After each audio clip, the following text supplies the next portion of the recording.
one of the more popular ninja tools, or ninki, is called makibishi.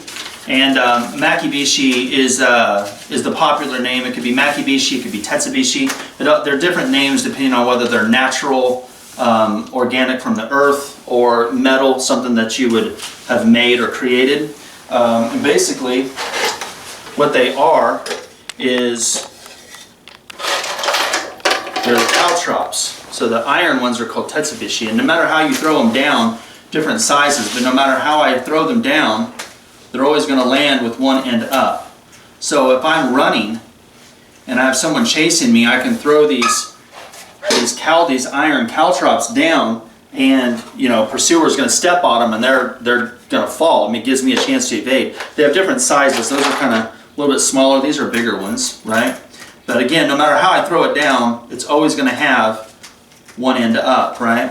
And like I said, the natural ones generally is called makibishi, which there's a kind of a plant in Japan, like a water chestnut or a specific plant, that when you dry it out, like a pod, and you dry it out, it's really spiky, and they would use that as a means to kind of escape. But then the tetsubishi are the ones that's made out of the iron, where you step on them, where you throw them and scatter them. Most of the times these were already placed in a spot to where they already knew their exit strategy, and so these were already placed down. There's also ones that they made that was made out of bamboo that they definitely would have placed down.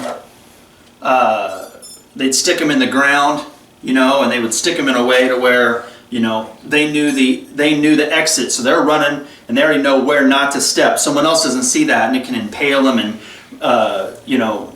again, same concept. You're stepping on something that's stabbing through your foot, and they're crashing down. It gives you a chance to evade. But there's lots of different types of them. Again, natural sources that they would dry out with the water chestnuts, the ones that they would make out of bamboo, different ones out of iron, different sizes.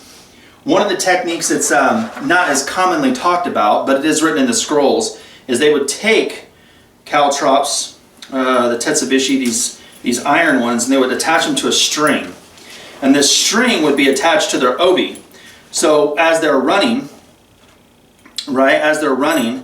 this string they would just take it and throw it behind them. So as they're running, this thing is just like hanging down behind them, right? And you can see the caltrops, right? And as it's running, it's dragging along. If a pursuer catches them, because maybe they're faster or whatever, like a samurai pursuer is trying to catch them, these samurai would step on this string that's dragging behind them. It's tied to the obi. They would impale their foot, and then they would fall. It gives the ninja a chance to evade. So this is one of the techniques that they used as well for evasion. It wasn't just, everyone thinks that maybe if I take these makibishi or these caltrops and I throw them down, then I run, and that's the way it was used. That's a way that they were used. But there's different ones: iron, natural sources, ones that they make out of natural sources, some that they tied to a string that they attached to their obi when they ran, so that a pursuer gets close, they would step on it. Lots of different uses for this particular weapon or particular ninja tool.